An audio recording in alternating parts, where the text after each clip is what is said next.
Time for a midday fix of facts and spicy side. From breaking headlines to backroom whispers, all served hot and fresh. I'm Ferdi, glad to have you with us. I'm Mai Rodriguez, this is the Daily Gist. And I'm Chal Lontoc. Join us in the next hour and a half where the news meets the stories that matter to you Tuesday. Yes. You mentioned Tuesday. the Torotot. You missed the Torotot. Yeah, hi, Kuya Henry. We miss you so much. We miss you, Kuya Henry. Get well. Get well soon. Also, tomorrow we'll be having you back soon. Ayan. Yes. A lot So of much things to going talk on about today. Yes. Let's start with me. The conspiracy theories are all over town. Of course, we have videos going around online This is about so funny. Jim Carrey accepting an award in France, and everyone was shocked with this interview because it didn't seem like him. First of all, the eyes were a different color. Second, this is not a typical Jim Carrey because when you do interview him, he will give a few conspiracy theories here and there. It's also always anti-establishment, but here he was so courteous, so nice. There was no Jim Carrey face, so people automatically started thinking this is not him. This I is have a clone. so many questions. But he's already... Okay, what are your questions first Yes, before we debunk? also because the voice is different, like Chal True. said, everything in the face looks different. We don't know if it's just fillers. We don't know if he had a procedure at the eyelid, because look, there's an eye comparison in one of the memes that his eyes look so different, his cheeks look so different, the hair, the voice, and also his behavior. And even more so is that someone came out saying that it was him. The body double was, or this No, known the makeup makeup artist, this known artist, makeup yes. artist came out and said that it is not Jim Carrey, it is me. And he then had just prosthetics on. This is all adding to the confusion. And then just lately, the spokesperson of Jim Carrey came out saying, no, it was really Jim Carrey. No, So we are so confused. Jim came out with a statement, so did the awards giving body head, that it's actually him. In fact, the funny part about this is there's a lookalike of Jim Carrey in an airport, and that person was accosted with an interview. This is the girl? The girl! The girl who looks exactly like Jim It was Carrey. so Why was funny. she accosted? I should not use the word accosted, but she was approached for an interview. Thank you. Approached for an Thinking interview. she was Jim And she's Carrey. upset. She's like, I'm not Jim Carrey. Oh, she wasn't trying to be like Jim Carrey. No. In fact, Jim Carrey was in Paris with his partner, a few kids, and 12 other friends. So your thoughts, it's Jim Carrey? Because I'm still standing by the fact it is not Jim Carrey, not the Jim that I know. Well, I could be convinced that it is Jim Carrey, given all the procedures, cosmetic procedures. Probably it could be him. To be complete, TBH. I mean, it could be. I couldn't be bothered because there's other things in the world to worry about than Jim Carrey. That's Speaking true. of, Diba? yes, other things. What can we that be are bothered of with, importance. Ferdi? Okay, check this one out. It's called the cheek splitter. What is that? Let us show Okay, the cheek show it. splitter, Show apparently, the in cheek airlines. splitter. Or is this one airplane that It's just has one it? airline. There it is on screen. And there is sort of a cheek splitter in the middle of the seat. And people are perplexed as to why there's something like that. So Cheek splitter meaning it splits your bum when you sit down. Yeah. So reportedly, however, so a lot of people in the world are wondering why. Why does it have to be Correct. that So way? why Yes. on this What is particular it for? airline only? So there's an uproar about a passenger saying, am I supposed to sit on this?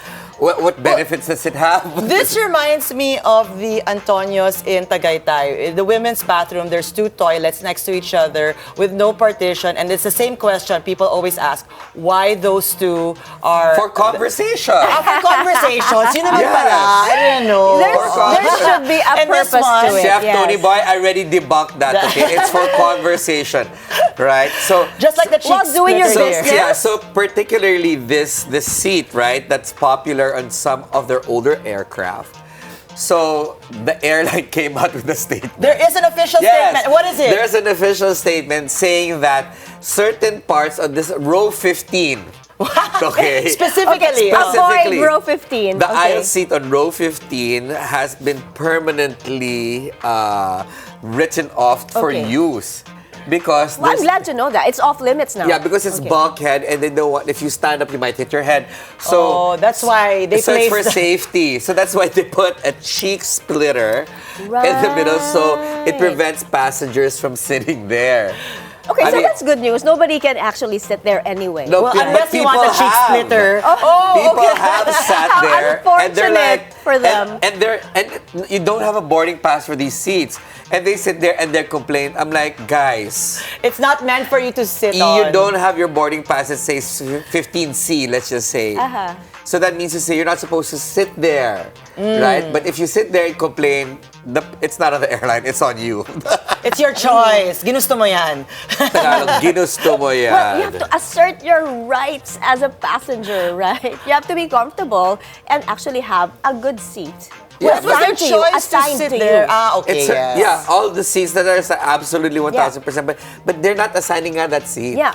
So why don't sit there? Exactly, but Right. they're complaining. They sit there and then they complain. They're like, and the memes are like, it's only for thin passengers. May mga ganon. So I was So going do crazy. your research, guys. Well, here's someone who got assigned something special. Yeah. Yes, I want to talk about this. It's Harrison Ford, our hero from Your crush. Star Wars, my all-time crush, and we saw him receiving a Lifetime Achievement Award at the Actors Awards. What a speech. This is the Yeah. formerly SAG Awards, the Screen Actors Guild Awards, and now it's called Actors Awards. And look at him. He was so emotional. He was full of humility and gratitude. Right? But we also know he's already 83 years old. But he was super funny. Yes, he's still funny. He had a comedic anecdote saying that the others are there because they're nominated. He's there to be reminded that he's old and Older already. decrepit. Oh, Yes. But you know, his speech really touched me. He's one of those guys that, well, many might not know, he actually has an activism bone in him, and he does fight against genocide. And hearing this speech just put a lot of people into tears. If you notice in the everyone audience, in the room were emotional as well. it was just so real. So And also yay, his kudos. partner, Callista Flockhart. They're still together, For no? so long, one of those For a relationships in long- Hollywood that's like, goals. wow. Yes, that's a lifetime in Hollywood already. Well, And speaking talking about, yes, I know. Speaking about lifetime. achievements and Speaking achievements. of icons. Yes, icon. We have veteran actress, the multi-awarded actress Hilda Koronel. We're super today excited. in the studio. The Hilda Yes. Coronel. She is here today not only to talk about her new film, Sisa, which has really garnered a lot of, how do you say this? Acclaim. Acclaims from all around the world. But she's also here to talk about her life. It is Women's Month, so who better to have here than her herself, the Hilda Coronel. Yes, and of course, we're going to have colorectal surgeon Dr. Augustine Onglao on Colorectal Cancer Awareness Month, which is also during Women's Month. Alright. These are very important things that we need to talk about so you know how to stay healthy, folks. Yes, better listen up, stay tuned, because those conversations are important and it's coming up soon. But first, let's get to the headlines. This is my daily dish. This is my daily dish. This is my daily dish. My daily dish. My daily dish.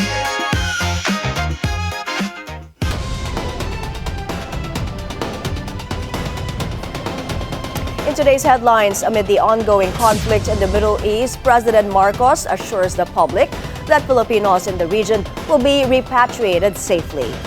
Senators Panfilo Lacson and Amy Marcos are at odds yet again, this time whether to probe the claims of 18 former soldiers over the flood control anomaly. At least 2 people are killed and 3 others injured in a chopper crash in Pililla, Rizal. And later in the show, we'll speak with award-winning actress Hilda Coronel on her comeback film, Sisa. We also have surgeon Mark Onglao on prevention and early detection of colorectal cancer.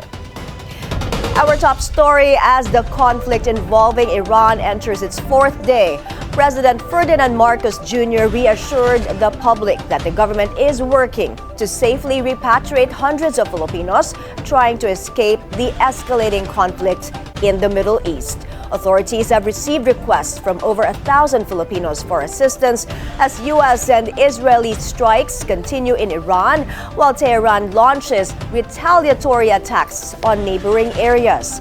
However, President Marcos acknowledged that repatriation efforts face challenges due to closed airspace and airports in the region. Meantime, he urged Filipinos to stay in safe locations and follow local guidance. Para maging mas maginhawa para sa kanila, kumuha tayo ng nakipag-usap tayo sa mga iba't ibang hotel na malapit doon sa bomb shelter, na doon sila muna. Doon sila muna pumunta, doon sila muna. At pagka may air raid alarm, tumakbo muna sila sa bomb shelter. And that is the advice we have given to our nationals in Israel and also our nationals everywhere else. Na if you are in a safe place, kung malayo naman kayo, just stay put and be safe. And we will slowly try to find ways. For those who want to be repatriated, we will find ways to get you out safely. President Marcos has also issued clear directives to all government offices and is urging the public to conserve energy amid the Middle East conflict. Only 41 Filipinos in Israel have requested repatriation amid the crisis in the Middle East, with food assistance as the top priority. On BNC's Business 360, Philippine Ambassador to Israel Eileen Mendiola says most requests from the community are for food, and embassy officials have worked with employers to provide supplies, including rice, while airspace remains closed.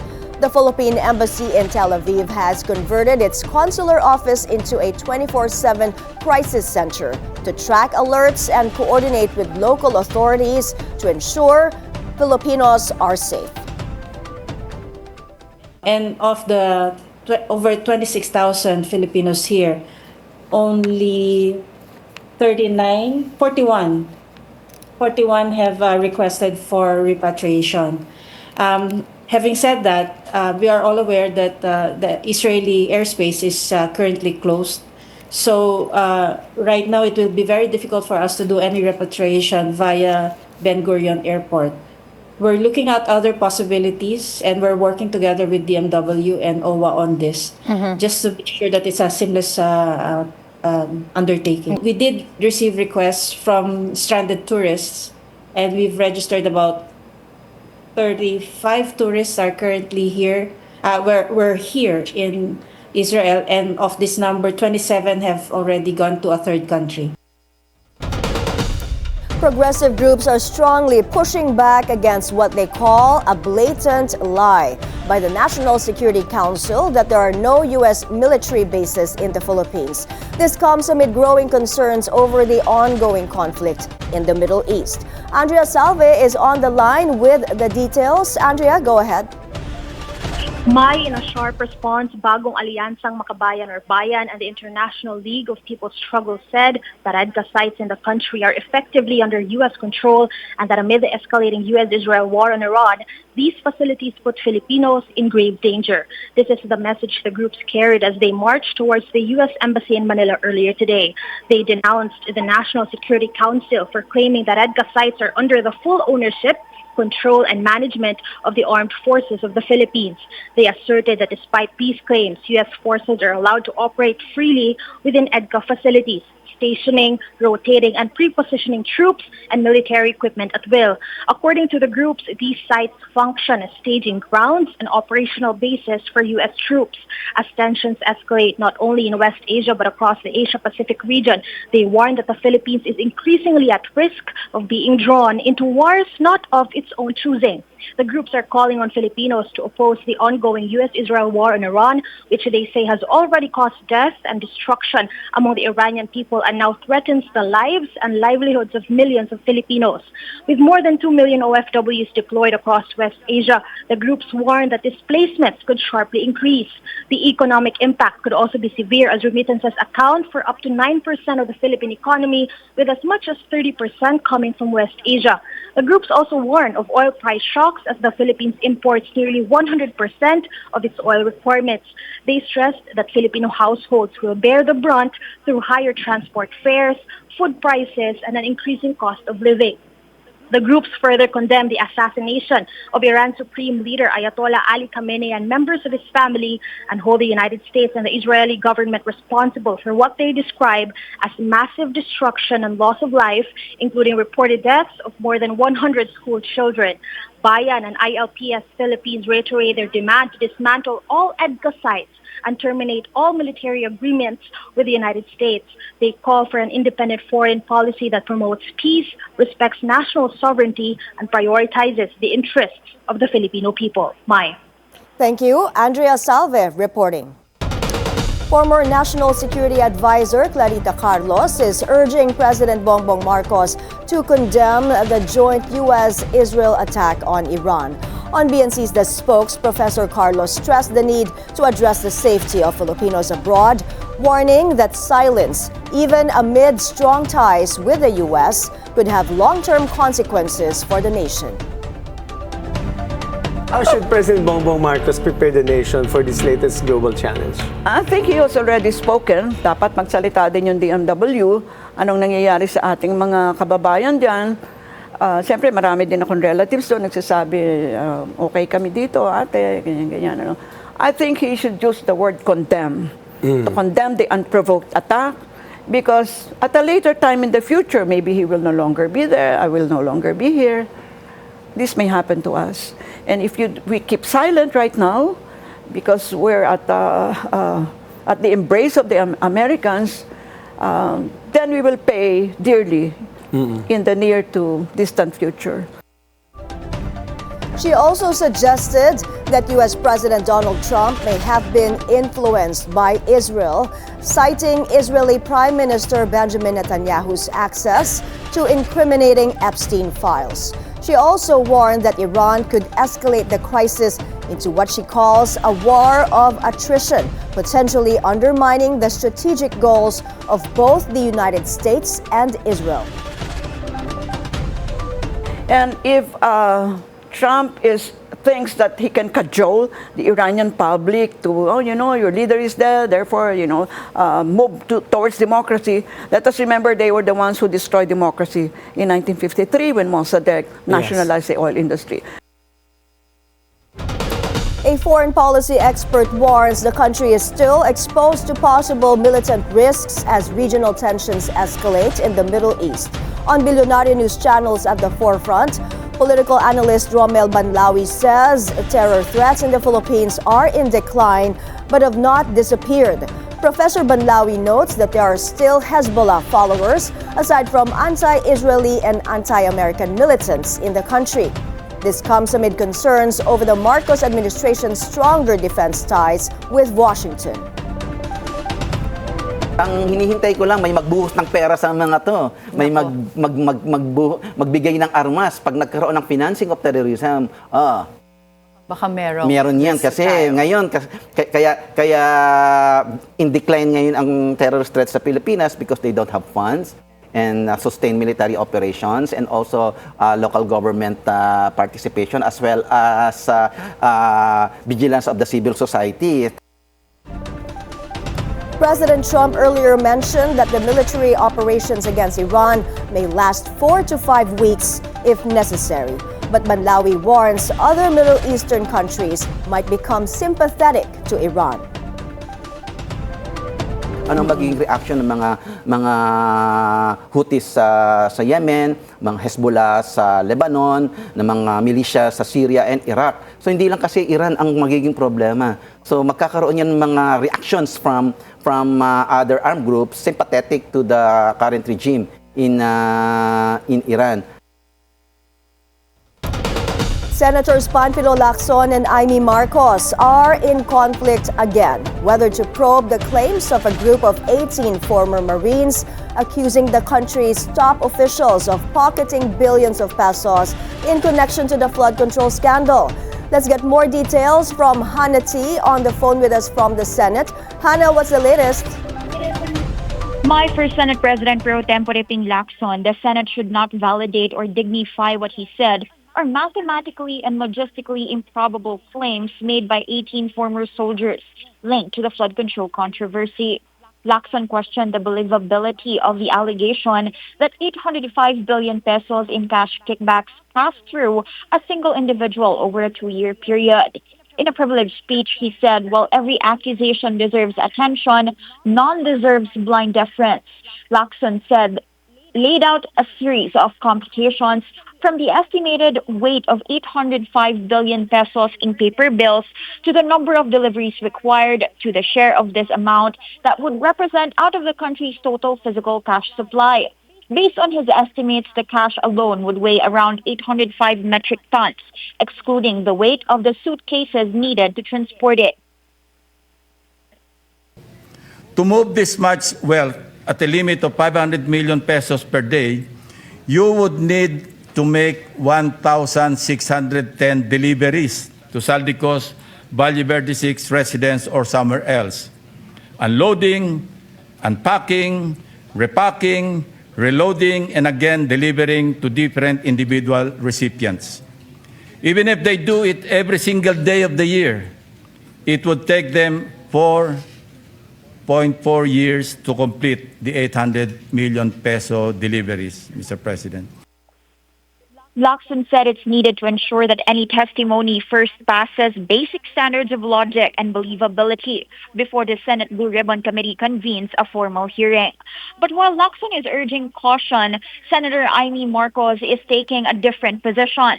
Marcos said the issue is not whether the affidavits of the 18 former AFP members deserve to be dignified, but whether serious allegations made under oath should be examined rather than ignored. She acknowledged that the claim of hundreds of billions in physical cash is incredible, but said that precisely because there are doubts, they should be allowed to fully explain and substantiate their allegations under scrutiny. For Marcos, an inquiry protects both the public interest and the reputations of those accused. And if the claims are fabricated, she said, then those who maliciously dragged others into controversy must also be held accountable. Marcos stressed that the Senate should not allow the names of its members, including the Senate President, who was also accused by the ex-Marines, to be besmirched without a proper investigation. Hannah, for other senators, do they think that the claims of the former Marines should go under Senate scrutiny? Senator Rafi Tulfo earlier said in an interview that he'd rather not dignify claims that don't have enough grounds of validity or verifiability. Senate President Tito Soto was one of the accused by the ex-Marines, also said the same thing. Back to you, Mai. Thank you. Hannah T. reporting to us from the Senate. The Senate Electoral Tribunal is now complete following the oath-taking of Senator Camille Villar. Villar took her oath before Supreme Court Associate Justice Marvic Leonen, who serves as the tribunal's chairperson. The other members are SC Justice Ramon Paul Hernando and Henry Jean Paul Inting, as well as Senators Kiko Pangilinan, Bam Aquino, and Pia Cayetano from the majority bloc, and Senators Alan Peter Cayetano and Robin Padilla from the minority. The House Justice Committee continues to discuss the impeachment complaints against Vice President Sara Duterte. Mavic Trinidad ng Abante ay nasa kamera para sa detalye. Mavic, alam ko, today ang dinidiscuss nila ay kung sufficient in substance ang mga impeachment complaints laban kay VP Sara. Ano ang latest dyan? Tama ka dyan, Mai. Hindi na nga nagpatumpik-tumpik pa ang House Committee on Justice at agad pinasimulan ang pagdinig ngayong araw na ito para tukuyin ang kung may substance o sufficient in substance ang dalawang natitirang impeachment complaint laban kay Vice President Sara Duterte. Sa ikalawang araw ng pagdinig, agad naglatag ang nag-endorso ng ikatlong complainant na si complaint na si mamamayang Liberal Party List Representative Laila de Lima ng kanyang Article of Facts. Ang Article of Facts ng third complaint ay nakabatay sa mga umano'y manumalyang disbursement of funds na hiniling ni Sara bilang vice-presidente. Sa unang ground na inilatag ni de Lima, ibinunyag niyang 3 buwan pa lang na nakakaupo si Sara bilang vice-presidente noong August 2022 ay nag-request na ito sa DBM ng 250 million pesos mula sa kanyang confidential funds para sa good governance program umano ng kanyang tanggapan. Pero 125 million lang ang inaprubahan ng DBM at inirelease ito ng last quarter ng 2022. Sabi pa ni de Lima, ang kabuang 125 million ay winidraw ng cash at inilagay sa 4 na traveling bags at dinala sa OVP. Sa mismong araw din na ito, batay na rin sa utos ni VP Sara, ang naaprubahang pondo ay personal na ibinigay ni Acosta kay Colonel Raymond Dante La Chica. Nakapaloob ang kwentong ito na bahagi ng statement ni Ramil Madriaga, umano'y nagpakilalang bagman ni VP Sara. Hanggang ngayon ay patuloy na tinatalakay ang third complaint na tila o posibleng makapasok sa betrayal of public trust na isa sa magiging basihan para masabing sufficient in substance ang naturang reklamo. Mai? Mavic, pagkatapos ng deliberations ngayong araw, kailan ang botohan? Sinasabi ni Chairman Jervil Luistre ng Justice Committee na posibleng tapusin nila ang pagtalakay sa o pagdeliberasyon ng sufficient in substance dito sa dalawang complaints at bukas na mangyayari ang botohan para sabihin na sufficient in substance yung dalawang complaints. Mike? Maraming salamat, Mavic Trinidad ng Abante, nag-uulat ng live mula sa Batasang Pambansa. In other news, investigations are underway into a chopper crash in Rizal that left 2 people dead and 3 others injured. Ian Maghanoy is on the phone for the latest. Ian, go ahead. Ian? All right, we'll try to go back to Ian Maghanoy for the details of that chopper crash in Rizal that I believe has left 2 people dead and also left 3 other people injured. Moving on, former Health Secretary and Iloilo Representative Janet Garin is considering filing a House resolution calling for a probe on possible toxin contamination in a baby infant formula. Garin tells BNC's On Point that while Nestle Philippines has voluntarily recalled some batches of its product, the response is not enough. She also notes the lack of information on the issue. The House Deputy Speaker says Nestle Philippines should face sanctions if it committed serious lapses in managing its products. The Food and Drug Administration says 330,000 units have been affected. Kung tatanungin mo dun sa baba, hindi ganun ka-aware ang tao. And if you have a product recall, it's very important for people to know what is the product and what it will cost. I believe FDA should start investigating whether the declared batches is commensurate. We're mentioning manufacturing in the Cabuyao plant. What we learned kasi was there were changes in the equipment in their company in the Netherlands. At nung nagbago nga yung equipment, nagkaroon ng contamination along the way. So we are not aware what happened in the Cabuyao plant, why did it happen, and if we are really getting the correct numbers. Pero again, dapat hindi magpanik yung ating mga magulang, pero kapag suka ng suka yung bata na umiinom ng gatas, dinadala kaagad yan sa doktor. Napaka-importante for a baby na hindi ma-dehydrate. Kasi kapag na-dehydrate yan at hindi kaagad naagapan, pwede yang matamaan ang kidneys niya at ang napaka-importante niya na hindi magkaroon ng shock dahil nga sa dapat nare-replace ka agad at hindi nagkakaroon ng hypovolemic shock. So, may critical period kasi na dapat nating tingnan. And communication, letting this information reach the communities is very important. Let's now go back to Ian Maghanoy for details on that chopper crash in Pililla, Rizal that left 2 people dead. Ian, go ahead. Yes, at least 2 passengers were reported dead and another 2 were injured from helicopter crash in Pililla, Rizal early morning on Tuesday. Pililla Mayor John Masinsing confirmed the chopper crash transpired in Barangay Kisao at 7 a.m. Initial probe revealed that 1 casualty was reported dead on the spot, while the other was declared dead on arrival when brought to the nearest town hospital. The other was reported suffering on critical condition, along with other 2 foreign passengers who sustained minor injuries, according to the town mayor. The authorities are on the scene and they are also investigating important facts of the incident. Mai? Ian, just to clarify, this is a private chopper. Am I correct? At hindi ito government helicopter, ano? May statement na rin ba from the Civil Aviation Authority? Yes, there's already a statement coming from Civil Aviation Authority. A Bell 505 conducted a forced landing in the site after the incident. And according to the agency, the aircraft was en route from Manila to Quezon Province when the incident occurred. CAAP said its aircraft accident investigation and inquiry abroad is conducting investigation on the matter. And just to answer the question, this is a private helicopter. Mai? Iyan, saan ulit dinala yung mga nasugatan, those who were hurt in that chopper crash? Anong ospital? Dahil may mga pamilya itong naghahanap sa kanila.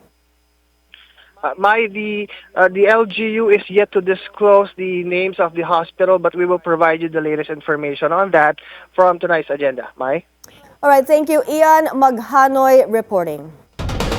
Coming up next, a legend returns from her unforgettable performance in Insiang to her powerful comeback in the film Sisa. We sit down with one of Philippine cinema's most enduring icons, veteran actress Hilda Koronel. Stay tuned. The Daily Dish will be right back.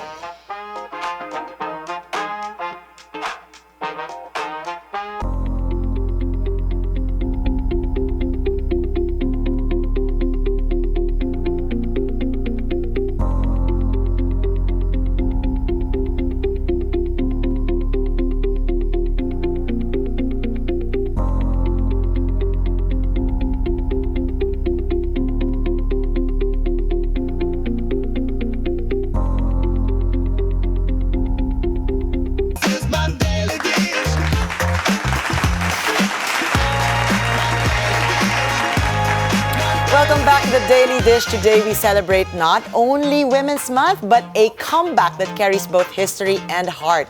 A veteran actress who has helped define generations of Philippine film. From her groundbreaking performance in Insiang, the film that brought Philippine cinema to Cannes, she returns to the big screen with her latest project, Sisa, directed by June Robes Lana.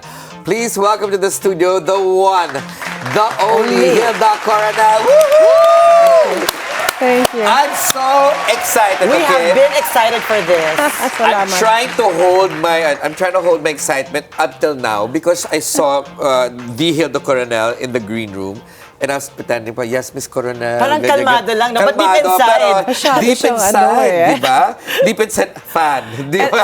And I know we will be talking about Sisa a lot today, but I just have to say, it wasn't Sisa. When I entered the makeup room, we were waiting for her. When I finally got to meet her, it was a Diyosa. And I mean this. I mean this.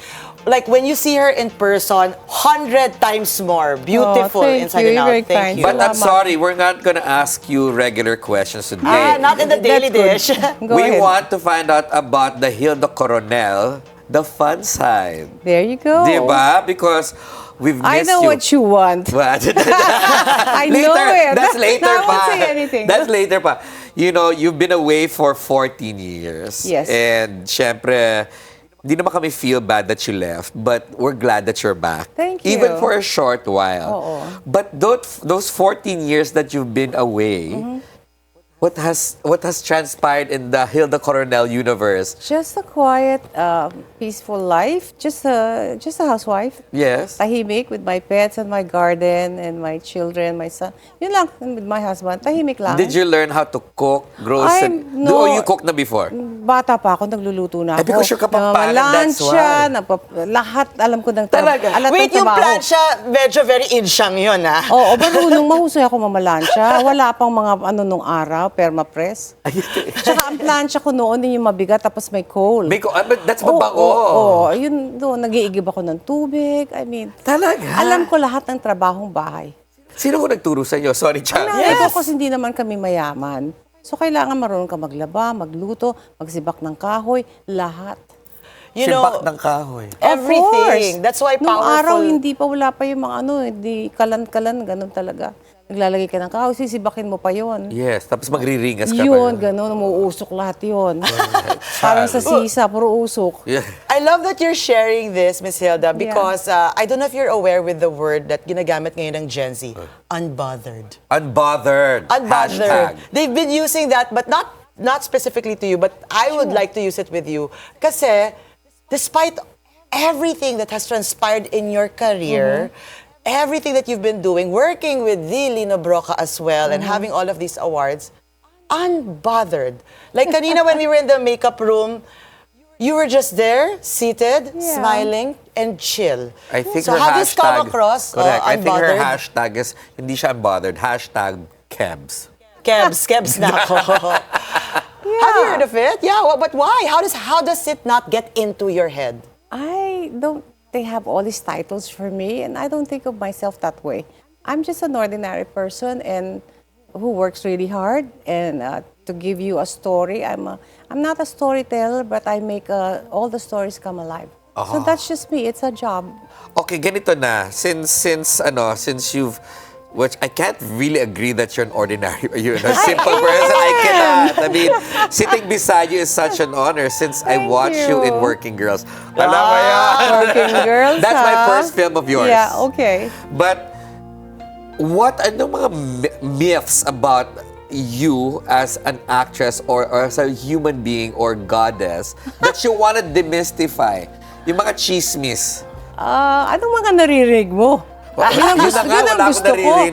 Wala pala na very aloof daw ako, suplada, because I'm a very frank person. Okay. I mean, of course, I want my co-actors or co-stars to be punctual. So, pag naiirita ako, pag nai-late sila, medyo tahimik na ako, makuha ka sa tingin. Stuff like that. But I'm very kind, I'm very shy, I'm very quiet, and ayoko nang nagagalit sa mga tao. And I respect all yung mga maliliit kong tao. Kasi galing ako sa hirap, mga staff ko, and crew ko. Importante sa akin lahat yan. What do you mean na galing po kayo sa hirap? What did you experience that you brought from them to now? I grew up in the slums, so I know how people feel. Sa Pasay po ako lumaki. Okay. Yeah. So, hirap ng buhay. So, alam ko kung gaano kahirap ang buhay ng mga tauhan ko. So, yan, mga mahal ko yan sila. You know, so ibang experience ko eh. Wow. Is that something that you brought as well with you, doing Insiang? Yes. Some parts of my films, Lina would get them and make them into an entire film. So some of the scenes you will see sa Insiang or Hello Soldier are taken from my story. So not all, but some. Pardon me. Yung kwento mo, nagamit rin in the movie. Because Lina knows me very well. Alam niya lahat ng story ako. My heart aches, lahat, you know, my anger issues, lahat ng story ako alam niya. So, pumapasok yun sa pelikula. But of course, nakikita niyo yung madalas na parang social ako, Yes. et cetera, na ganyan. But, malalim eh. Insulares. Yeah. Yeah, but of course, that's because of your look and I guess you know, I so. mean, poverty does not have a color. Di ba? No, but I grew up in the slums, so What did it very teach proud you? of it. What's that part of your life that taught you, have you learned how to become frugal? You said respectful to others. Yes. Frugality. Yeah, sure, definitely. How to treat people with kindness, no matter their status, you know. So, yun ang mga natutunan ko. How do you do that, Miss Hilda? Kasi it's Women's Month, and I personally want to learn from you. As soon as you walk in the room, you command respect. It just happens. All of us just start, oh, it's her, she's here. But it's a calmed one. May power vacuum, Yeah, diba? may power vacuum. Ramdam mo na Hilda Coronel is there. I don't know. I just walk inside and I'm just quiet. You see me, I'm very quiet. Yun na nga eh. It's I'm very still. soft power. I'm very still. That's unarming because when somebody's quiet, you're like, okay, sandali lang, paano na to? But paano kayo magalit, Miss Hilda? I'm more quiet than, I'm not the screaming type. Mas matakot ka sa akin pag tahimik ako. Noted. Hindi ako Mabuti naman hindi siya magsasalita. matahimik ngayon. Oh my gosh. No Noted naman. with thanks. Pag tinitigan na kita, kailangan makuha ka sa tingin. Ay, but those eyes, you didn't even have to say anything. Are Ano na, enough. scene na siya. Grabe. Oh. Hindi ko nga siya matignan. My children know that too. Pag, How about as a mom? How are Yeah, you? ganun din ako. Maigpit ako, but hindi naman ganun. Hindi ako, disciplinarian ako eh. So my kids, pag bago kami umalis ng bahay, I will tell them, we are going to a party. If your mom looks at you na and say, tinignan na kita ng ganyan, tumahimik ka na. You don't want me to embarrass you in front of your friends, right? Okay po, mom. Bait naman mga anak ko. So pag nagkakagulo na, pag tumingin na ako ng ganon, okay, galit na si mama. Is that the same way you treat your grandchildren? Or iba sila? Mababait ang mga grandchildren ko, so wala rin akong problema because they're moms. Napalaki ko ng maayos, so mahusay din sila magpalaki ng mga anak nila. Nangungupo lahat ng mga apo ko. Nagmamano? Of course. I like it. Oo. Yeah. Kahit nakatira sila sa ibang country, pinanganak sila doon, New Zealand, Singapore, etc. May pagka-Pilipino pa rin sila. Is that Very something respectful. you embedded in them consciously? Oh, na do not definitely. forget being Yes. Filipino? Yeah. Well, you haven't been back for more than a decade. What is one thing that you truly miss, that you got, na nakuha mo when you got back to the Philippines? Do we talk about like the film na gusto ko? I miss the food, I miss the people, I miss my maids. What The else? traffic, did you miss it? No. Quiet siya na. Makuha ka sa tingin. Yeah, pollution, the traffic was really bad, no? Most of the time, ang tagal ko sa van. So, yun ang hindi ko nami-miss. But I miss the people. I love, Manila will always be home for me.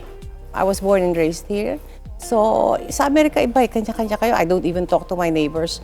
But dito, I'm talking to everybody. Non-stop Do you have talking. Pinoy neighbors? I do. Do they see you? They're like, oh, that's Hilda Coronel. Yung iba, yes, pero hindi talaga usong mga usapan doon eh. Unless nasa Filipino community ka na puro Yes. chismisa naman. So, iniiwasan mo na lang yon. Oh, of course, of course. But in there as a regular human living where It's you nice, live. nobody talks to me. I like it. So, what are your favorite things that's ordinary? Do you like to drive? Do you like to go to the grocery store? Yeah. Grocery, shopping a little bit, traveling, yeah. Ordinary things that, ordinary people do. If, Take care of my pets. of Hindi ko pa rin course, kaya yung ordinary but, sa kanya eh. the word ordinary Hindi next ko to Hilda kaya. Coronel is kind Miss of Hilda difficult. Coronel, makuha ka diba? sa tingin, hindi ka ordinary. Wow! Katahimik na po kami. You said, you see some Filipinos, and when they do approach you in the US, pinagbibigyan niyo po ba sila? Oo Yung mga naman. photos? Oo. Hindi ako tumatanggi ever sa mga fans ko or yung magpapakita ko masama itsura ng buhok ko, I never say no. I owe everything to my fans. I will never say no to a selfie. Kahit milyong-milyong selfie na yun at pagod na ako, never. I love my fans. You know what, Chal? Some people that move abroad, that live there for more than a decade or something like that, normally they get bogged down because of the things that they have to do on a daily life, basis. yes. Washing, whatever. Yeah. Doing that. But with the Hilda Coronel, I'm looking at her Madam pa rin. hands. Wala. Parang walang bahid. Ganyan Her na life talaga yan there. kahit Bakit anong gawin smooth? ko. Ganyan na talaga, pinanganak na akong ganyan. Walang Actually, ugat. now that you've mentioned it, wow! Diba? Flawless. Pati I yung don't face, know. it's still fresh. And you just celebrated your birthday. Belated Yes, happy birthday. thank you. Yeah, last Parang- month. Well, 2 months ago. Oo, parang hindi po totoo yung edad na nasa passport. Paatras na ako. Okay. Paatras. Okay, but with that, let's go.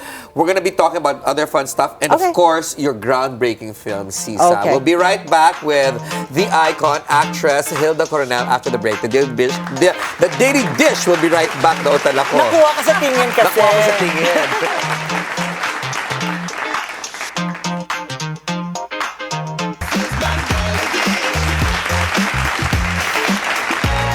Welcome back to the Daily Dish. We're still here with the veteran actress Hilda Coronel, and now it's time to talk about Sisa. Yes, because you came home for this. Yes, I did. After 14 years, your last film was The Mistress, 14 years ago. Yes. What made you return? I'm sure you have to think about sino nagsulat ng script, sino ang director, sino co-actors. All those elements came together and made you decide. Every year naman, I have offers since I left. Pero pinipili ko lang talaga yung role na gusto kong gawin. And when they presented this, June Lana, Percy, and Eleanor presented this to me, wala pang script ito, it was just intriguing. I really loved it. So I told June, okay, next step is you give me a great script. And he did. He's a fantastic script writer. How do you decide on just an idea without a script? It has to touch me eh. When I read this, it has to touch me emotionally, mentally, you know, and nakikita ko na kung anong mangyayari sa akin. And then I want to see the script develop. So, were you involved in the development? no, direct lahat, and then he will give me the first draft, and then I will read that and say, direct, pwede po bang yung eksena dito, pwede po ba yung character i-move ng konti dito. We'll talk about it, but I will always give my director what he wants. But I want him to hear me also kung anong input ko, which I love about June Robles Lana.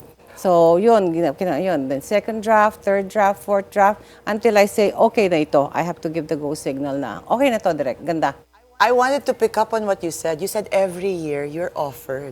So what was it with this one that intrigued you? Doon pa lang sa kwento, was it, what particular adjectives were released and told to you? Ibang-iba kasi yung story. I mean, I have drama scenes, I have confrontation scenes in Spanish, but it's a different role for me entirely.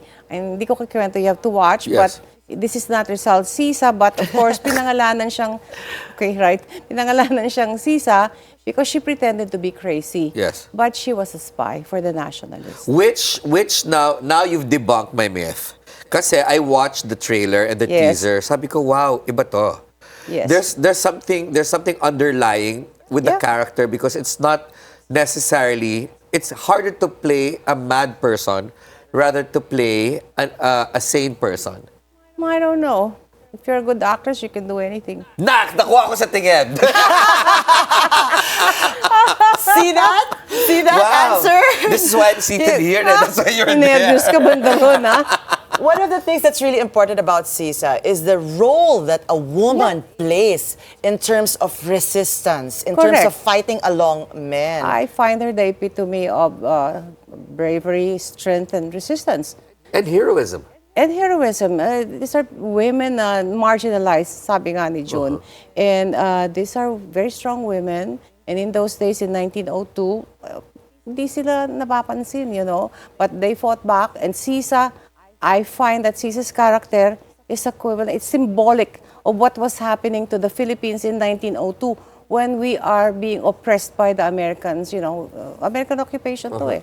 It was a war. And as you know, war is hell. Yes. And it's happening again right now. Speaking about Since occupation. Time immemorial, dito na naman tayo. Well, I saw that may galit, may rage si Sisa dito Oh, to be able to fight. Actually. So I want to know, what makes Hilda Coronel na nagagalit, mad as well, to have rage?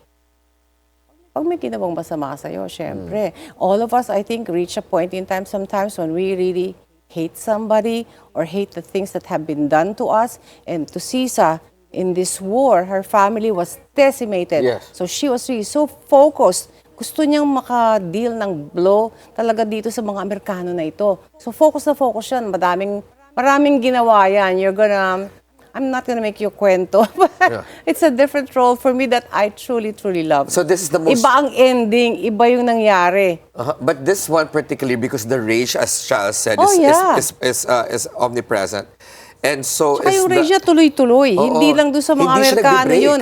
Hindi siya mag-break. Pataas lang ng pataas. And then yung ending, you will see a different kind of ending na not normal na nakikita natin sa mga pelikula natin. I can get your energy right now. I feel like that rage is pure. Of course. So, okay, how do you get from that character and how do you, like, for example, make it pagpag when you go back to the regular, your regular person? Minsan mahirap. Mahirap ang naisip ko pa, tama ba yung ginawa ko? Did I do it right? You know, tama ba yung reaction ko? Is my emotion correct? It stays with you for a while. Yes. And then you get away from that because the next day, iba na naman na eksena mo.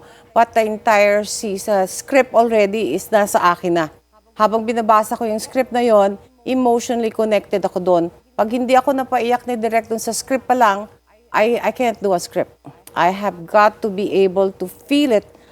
At nakikita ko na lahat yun. Parang pelikula yun sa utak ko, binabasa ko pa lang yung script na yon. At pag naiyak ako doon, sabi ko sa kanya, napaiyak ako doon sa ending.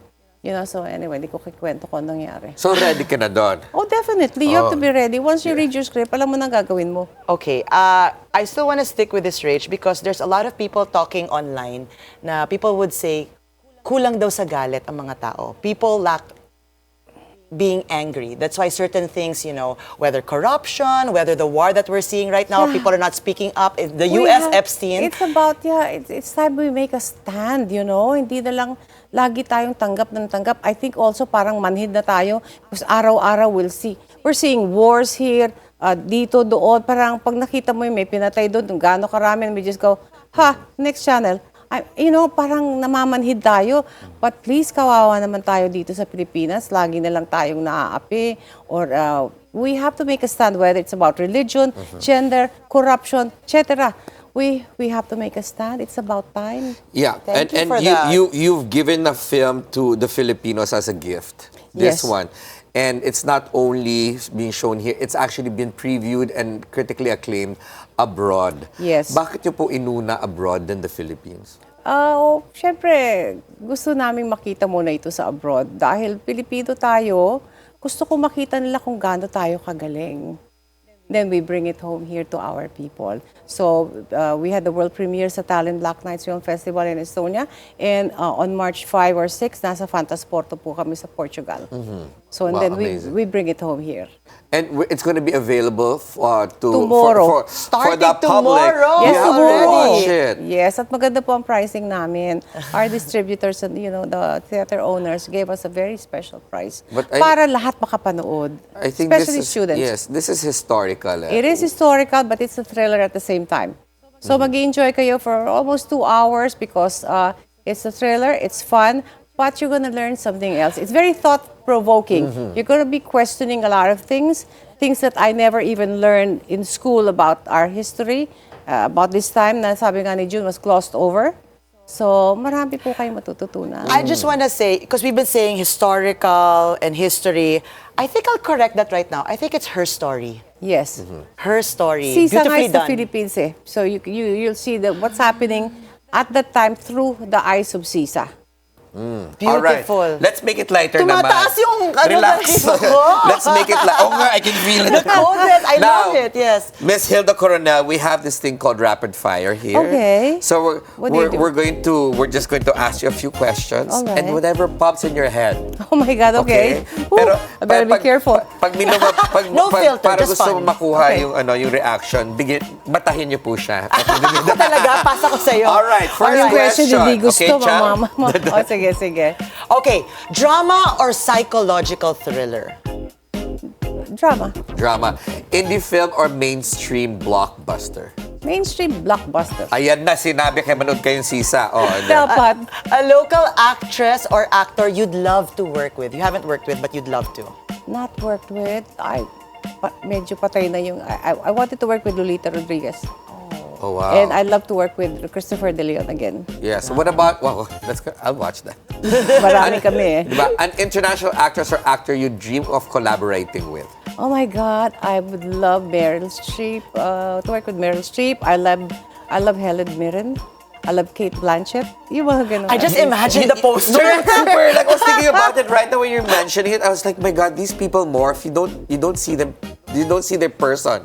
They morph like you. Tsaka wala silang pakialam kung may mga linya ng mga mukha nila. Yeah. You know, It's the character. It's the character and great acting. Nawawala sila. Correct. I love that. Hollywood, okay, that's your turn. A Hollywood actor you truly admire. I have always loved Robert Redford. Ay, bakit hindi kilit eh? Kaya I was in love mga Paul Newman. Matanda na talaga ako, no? Okay, Brad Pitt. Let's just throw it in. Basta puro Pinoy. gwapo. Pinoy. Pinoy, Christopher De Leon, Okay. syempre, Bembol, yung mga nakasama. Dindo Fernando, I used to love working. Ronaldo Valdez. Sad nga kasi yung mga nakasama ko nung araw, medyo wala na. Yes. So, What mga about the yun. younger ones? Wala pa ako, sanay lang ako sa kana John Lloyd. I love Jericho, yes. John Lloyd. Yung mga nakasama ko na, at least nasasabi ko na alam ko na okay. Oh, okay. Okay. Any Filipino director that you would like to work with? I just Next, like Jude yeah. for now. June. Gusto ko subukan yung iba. I Direct June of Sisa. Let's do Oo, it. Okay. That's yung Nanay Olive, I love too. Loris Guillen, you know. Yeah, marami. Ba't si June ang fave ko ngayon? I love that. Okay, a classic Filipino film you wish you were part of. I don't know. Hindi ako masyadong nanonood eh. I don't even watch my own films. Even from before? Nope. Really? Why? I'm my worst critic. Is that true? Like me, I don't watch myself because naiirita ako sa boses ko. Hindi. It's like, even if they say na excellent ka na doon, I will criticize myself. I'm just saying, dapat siguro ginawa ako to, dapat ganun. So it's bad. It's a bad trait. Is So you're Hilda Koronel? Yes, I was perfectionist. gonna Yeah, ask that. which is really not Okay. good. Oh, okay. Well, please do know you are perfect. I know I'm not. She's gonna watch it. Sinabi ni Child, perfect. No. Gonna. A Yeah, role no. that you haven't played but you still want to do. Wala pa because I did Hilda. I mean, wala na akong maisip in short because I did Hilda show with Dino for 5.5 years. So yes. halos lahat ng roles na gawa na namin doon. In fact, Insiang was originally a Hilda show script. What about an old drag queen? Mukha ba ako? Pwede ba ako doon? No, because that's a super yung mga elderly na the drag or the LB that yes. Why not? I'll Diba? try anything kung maganda ang script. At kung magaling It's really the ano script, sabi the ni story. Hilda Coronel, kung magaling kang artista, pwede. Oh! Kahit ano, pwede. Okay. Okay, biggest misconception about veteran actors in general for your other fellow actors. Yun nga, na parang when I started filming Sisa, nobody wanted to talk to me. Why? Natatakot sila sa akin. So, yun yung misconception na that I'm up there, I'm very aloof, nakakatakot, etc., etc. Then they found out after a while na luka-luka rin pala ako. So, Baka kasi in character pa kayo doon, Miss Hilda. siguro kasi like, I've not worked with them before. Yes. Except for like one probably si Ote. But the rest are just like, hello po. Hindi, tatakbo na sila doon. Nobody's talking to me. Well, like what I said, you actually just command respect. But it's not really out of fear. It's really just your No, presence. yeah, and the professionalism that you bring. Yeah. Okay. If you could revisit one of your roles from the past, what would it be? Probably in Insiang, though that's really very hard to do. Maynila would be fun. Angela Mercado too. I like Crying Ladies. I like Crying Ladies. I love Crying Ladies. And that was a fun film to watch. Wasn't it? I love it. I love it. Me Okay. too. Now we're wondering after Sisa, are you open to doing another Philippine project soon? Well, we have a few film offers, so we shall see kung anong merong isa with Bembol Rocco. So, see kung anong matutuloy. I wanna see the script first. Okay. So no, you haven't read the script yet? But No, it's possible. synopsis pala. Yes, possible of course. Uwi muna ako, and then babasa akong script. Since uuwi na po kayo sa ibang bansa, Opo. ano po ang mamimiss nyong pagkain o putahe na gustong kainin araw-araw? I like the sisig, the sinigang, the kare-kare. Oh my God, the adobo rice. Stuff like that. Mga kakanin is my favorite. Oh my God. I'm so extra happy with that. Lahat kailangan may carbs sa kasama. I know, right? Kakanin, yun ang namimiss ko. Favorite ko yung mga kakanin dito, tibok-tibok. You really Tibok-tibok. kapampangan. Yes. We're both kapampangan. Yun ang mga gusto natin. Yeah, Oh, now we know kakanin, everyone. Kakanin, Okay, yeah, yeah. favorite Okay, ko well, talaga. because of course, the Hilda Coronel is here at the Bilyonaryo, we want to ask you, if you had 1 billion pesos given to you, what's the first thing you would do? And we want a selfish answer. Yes. Bibili muna. Tutulungan ko muna yung mga anak ko. And then help other people. Parang walang natira kay Hilda. Parang walang selfish doon. Ganun ba? Anong bibilin ko? Wala akong gustong bilhin eh. Really? She's got everything she needs. I want to help my children and grandchildren. Bibili ko sila ng mga bahay isa-isa. Isama na po niya kami ni Chal. Yun na nga yun. Then we'll travel, and then give the money away to some charity. I love it. You know, All right. Miss Hilda, interviewing you, I would see that your smiles would come out with kakanin, helping others, and all of these things. Thank you so much for the Well, thank grace you. that you brought in today. Wow, what Wow. what a Salamat. woman. This, Thank I you. have to say, is one of my career Highlights. highlights. Thank you so much. Well, Thank you. kindly Very invite kind. everyone once again to, of course, see Sisa, a Yes. must-watch. Yes, Yes. please. We are opening tomorrow, March 4, nationwide. Panoorin niyo po, Sisa. Thank you so much. Ladies and of course, gentlemen, Hilda Koronel! please support her film, but we surely will, right? Thank Okay. World sports and entertainment is up next. Stay tuned to the Daily Dish. We'll be right back.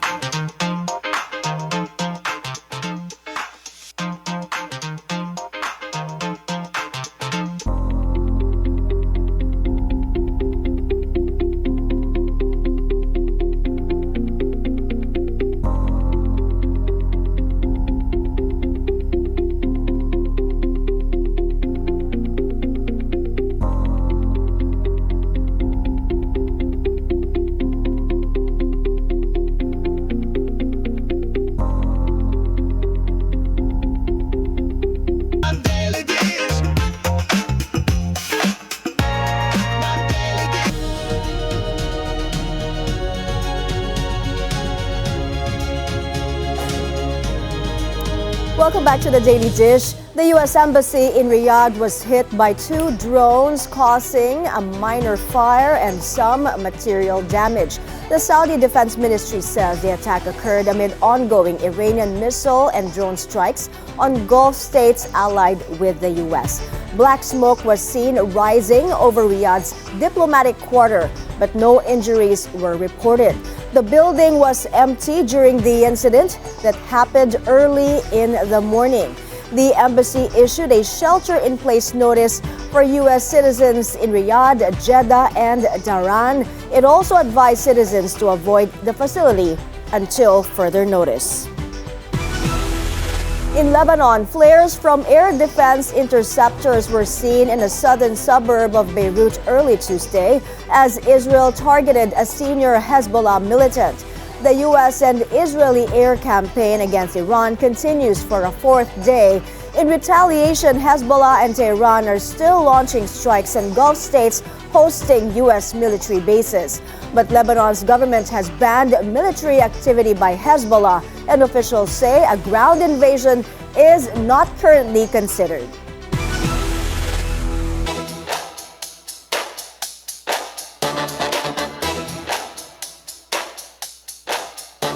Las Vegas belongs to the Philippines again. Jeffrey Roda sank the decisive 10-ball as Team Philippines edged Poland 3-2 to win the WPA Teams World Championship at Westgate Resort and Casino. After trailing 0-2, Carlo Biado led a comeback with clutch shots, while Rubilin Amit and Cheska Centeno held steady. Roda's final 10-ball sealed the thrilling victory.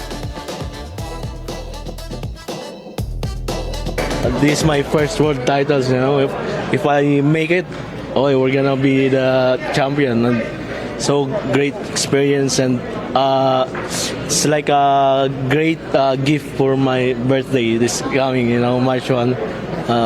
Thank you for all the fans that supported us. Each player contributed under the pressure, earning $120,000 as a top prize and marking the Philippines' return to the World Summit since their 2022 win in Klagenfurt, Austria. The Philippine women's national ice hockey team has made history. The Filipinas scored their first ever win in the IIHF Women's World Championship Division 3 Group B, blanking Singapore 8-0 in Estonia. Jasmine Alcido led the charge with 4 goals and 3 assists. Georgie Regencia added 2 goals, while Bianca Cuevas tallied a goal and 4 assists. Catherine Tan, Shaden Ganak, and Geraldine Go also scored as the Philippines showcased its depth. A breakthrough moment for the Filipinas, and a strong message that Philippines women's hockey is on the rise.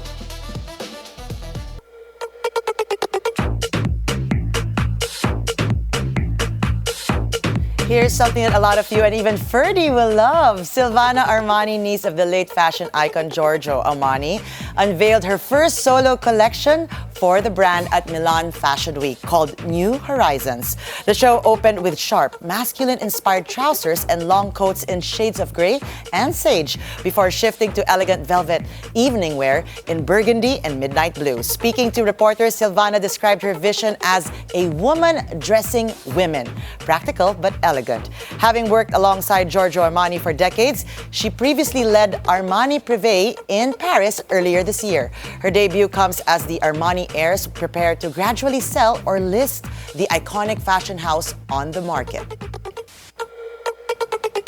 Pinoy Broadway hit Here Lies Love brings an all-Filipino cast to Los Angeles, celebrating history, culture, and Pinoy pride on stage. Let's get a sneak peek from the report of our U.S. correspondent, Steve Angeles.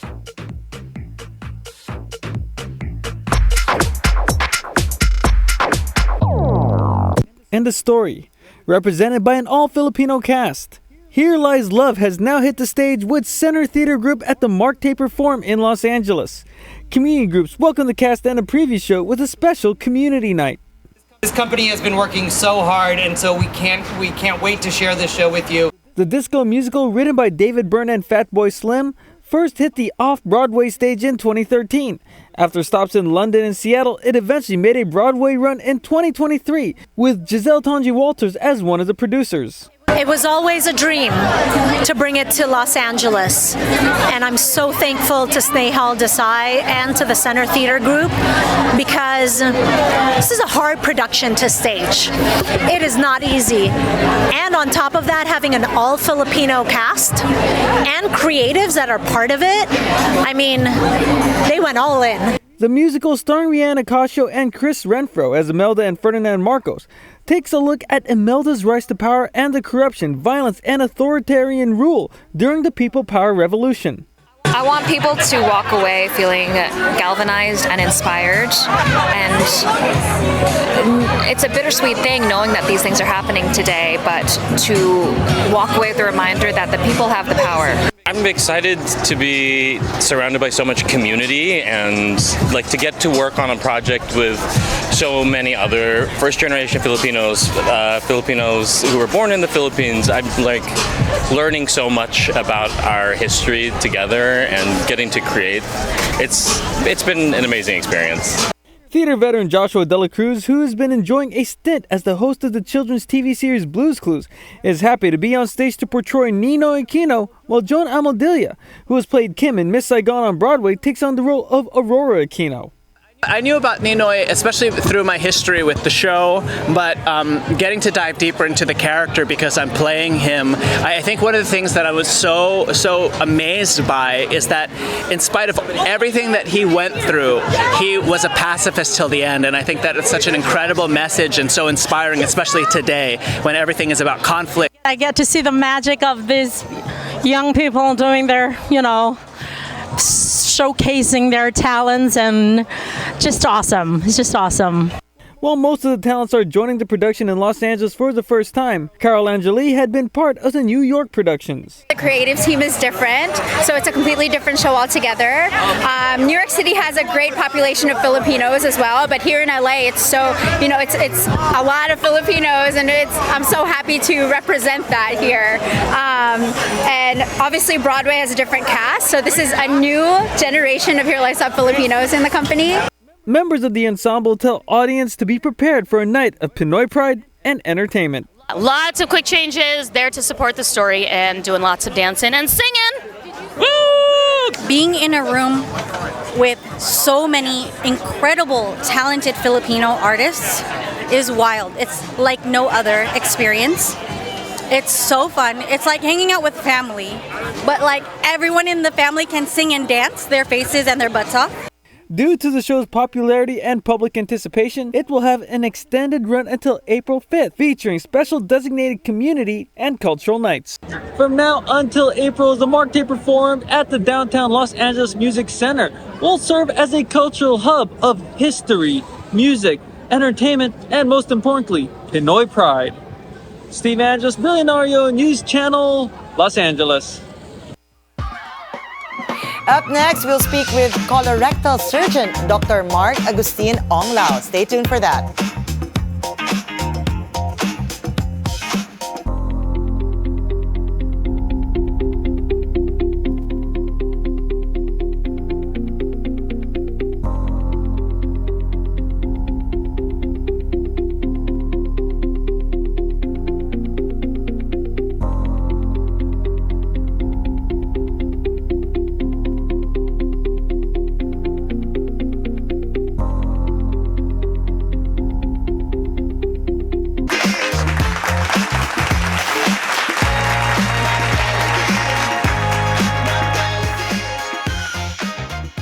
Welcome back to the Daily Dish. March is National Colorectal Cancer Awareness Month. Joining us via Zoom is colorectal surgeon Dr. Mark Augustine Onglao. Dr. Onglao, good afternoon. Good afternoon. Thank you so much for joining us. And of course, we'd like to discuss this very, very important subject, which is cancer of colorectal cancer. Can you tell us and our viewers what exactly is colorectal cancer? So colorectal cancer is cancer in our large intestine, and the rectum, yun po yung large intestine na malapit na sa butas ng puwet or yung tumbong. Currently, it's one of the most common cancers. Worldwide, second na po siya in terms of incidence. Really? So, more like... Oh my goodness, that's major actually. That's scary. You know, we're so used to always hearing about breast cancer, but when it comes to this particular one, not so much. But now that you've mentioned it and, you know, explained it to us, I just realized that just this year, I've actually known 2 people who have passed away with this. With colorectal cancer? Yes, I just realized when it was explained. Terrible. When it was explained. So I want to find out what are the preventions that we could actually do to be able to avoid this. And does this just happen usually to men or pati mga babae kasama rin dito?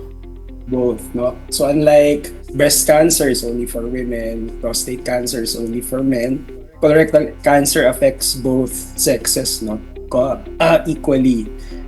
We're lucky that it's one of the most preventable cancers there is. No? Okay, thank God. When we talk about prevention, main factor talaga is screening, no? Screening is a colonoscopy. We do it, kaya tinawag na screening kasi even before you get symptoms, wala kang nararamdaman, wala kang simptomas, you need to get the colonoscopy done, no? A common misconception, I think kaya maraming tao natatakot magpa-colonoscopy kasi feeling nila baka may makita. We want to emphasize na colonoscopy is not looking for cancer, no? We want to look for the polyp which becomes cancer eventually. And pag yung polyp po kasi na yun, we get to remove that, we are able to prevent cancer Dr. hindi na siya lalabas. Yes. Dr. Onglao, ano po yung main causes of colorectal cancer?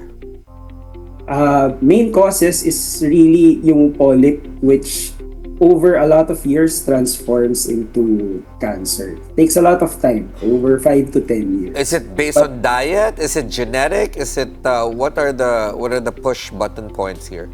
Yeah. But there are certain, tama kayo, there are risk factors which increase the chance for that polyp to turn into cancer, no? Doon na po papasok yung genetics, that's number 1. Second po is lifestyle.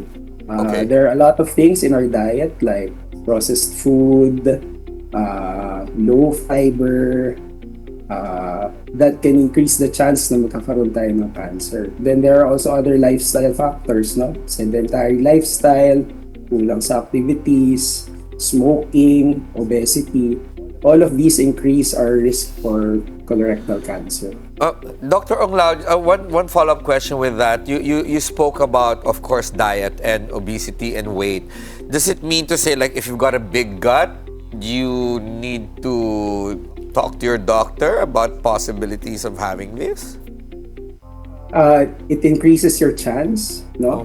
More than the average person normal weight, no? So it's a call if you're obese, no? If you're overweight. It really helps, not just in prevention of cancer, but in your overall health, saka to prevent all other diseases, to get to a normal weight. You know, this is so timely, Ferdi, because I was just speaking to my partners in Taiwan, and one of the doctors also mentioned to me about this particular cancer that we're trying to also help and create a package for. I'm curious to know, Doc, is this something na kailangan yearly na may screening? And how do you know? Kasi does it have to run in your family to be able to, for you to say na, oh, yearly I have to do a screening or every 5 years? How does it work to prevent it? So let's start with screening, no? The screening methods, there are multiple. The one we advise is the colonoscopy. Kasi only with colonoscopy, pag sinilip mo siya, tapos may makita kang polyp, matatanggal mo siya. Colonoscopy can be done every 5 to 10 years, depende kung may makita. So it's not a yearly thing, no? But there are other tests na less invasive, like titingnan kung may blood sa stools. Those ones, less invasive, but you have to do them yearly, no? Let's go to the question yung regarding sa family. Patients who have family members with colorectal cancer are at increased risk to have it also, no? By how many percent, Dr. Onglao? Yes po. By how many percent? Yeah.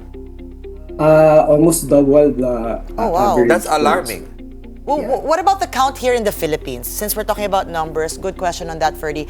I want to ask about the population here in the Philippines. Kamusta naman tayo when it comes to the numbers of colorectal cancer? In the Philippines, it's the second most common cancer. We did not even know that. I didn't even know that. Second? Second. Yes. Yeah. Okay. And the first being? The first is still lung cancer. Dr. Onglao, I'm just very concerned because this is the first time I'm hearing that colon cancer is the second leading cause of death with with cancer or a second leading cancer in the Philippines. Yeah. How come we don't have any information about this? Kaya we need more to spread the word. It's slowly increasing, no? Especially ngayon, mas marami ng younger patients who get colon cancer. Hindi na lang po siya sakit ng matatanda. And it's very preventable, no? By changing your lifestyle, by getting a screening colonoscopy. And maganda kung may Colorectal Cancer Awareness Month tayo. Interesting yan. Interesting yung pong sinabi niyo, Dr. Onglao. How young are these patients becoming? Siguro, when you see the news, no, marami yung artista in their 30s or 40s who are getting colorectal cancer. No? Whereas before, 60s ho to dati. No? Yeah, I've heard about those talk to na pabata ng pabata, no, which is quite shocking. Well, let's talk about the cure naman.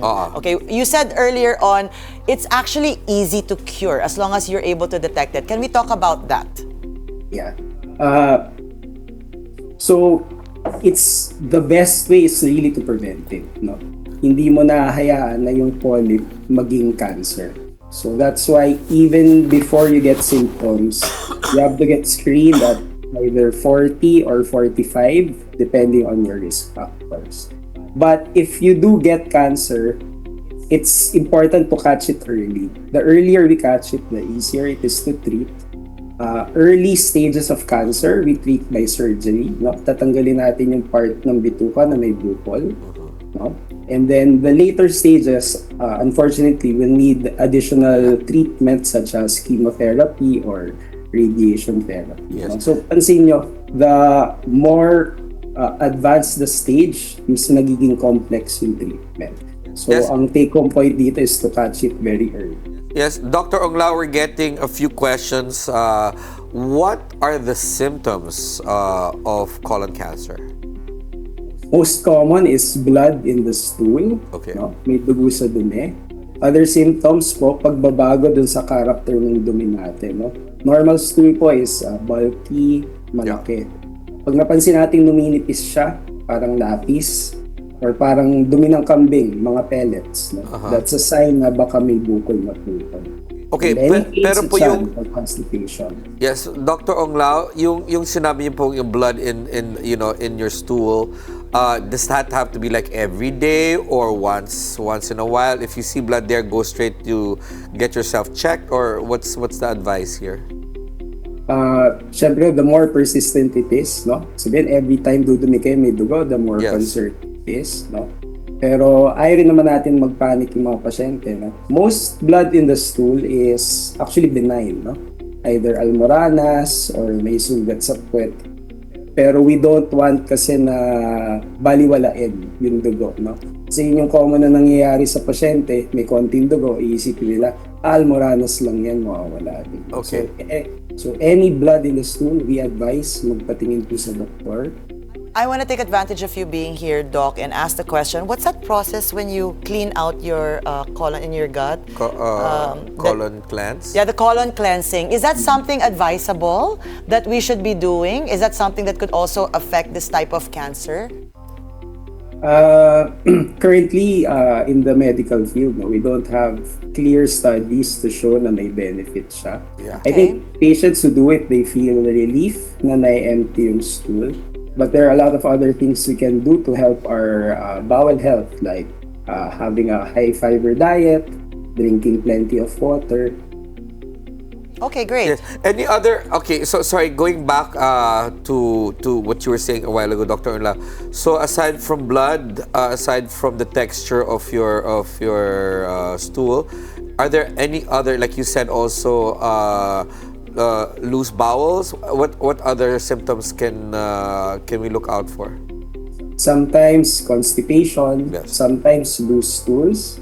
Minsan nag-alternate yun. You're constipated some days, you're may diarrhea ka other days. No? But I just want to emphasize again, no? Even without symptoms, at a certain age, you really need to get a screening. Which certain age would that be, Dr. Onglao? If your average risk, ibig sabihin normal population, wala kang kamag-anak na may cancer, we start screening now at 45 years old. But if you're higher risk, kunyari may first degree relative ka na may colon cancer, you need to get screened at 40. And this is for both women and men? Yes. Okay. Where is it more prevalent though? I think men. Correct me if I'm wrong. Please let us know, Doc. Yeah, more common in men, but not by much. Okay, so halos pareho lang rin. Oh, interesting. Okay, well, talk about quickly the misconceptions you'd like to address in terms of managing this disease naman, Doc. Siguro, yun, the first one I mentioned with colonoscopy, no? Marami ho kasing takot dahil baka daw may makitang bukol. We want to parang yan yung public na we do the colonoscopy to prevent cancer altogether. Pag natanggal yung polyp, we prevent cancer from forming. Okay. Second though, yung changes sa bowel symptoms natin, no? Commonly po talaga, we say almoranas lang yan or hemorrhoids lang yan. Pero best really to have it checked, especially if you're at the age of 45 or more. Maganda po talaga masigurado natin na hindi siya something more serious. Okay. Thank you so much, Dr. Onglao. Last words, advice to our public before we let you go. Colorectal cancer is easily preventable, so get screened. Marami po tayong nag-offer ng screening. PhilHealth also has free screening for patients, no? PhilHealth only. So if you're 45, get a colonoscopy. Okay. Thank you. Dr. Mark Augustine Onglao, thank you so much for bringing awareness to all of us today. Thank you so much. Thank you po. All right, learning a lot here, Ferdi. Of course, the Daily Dish will be right back.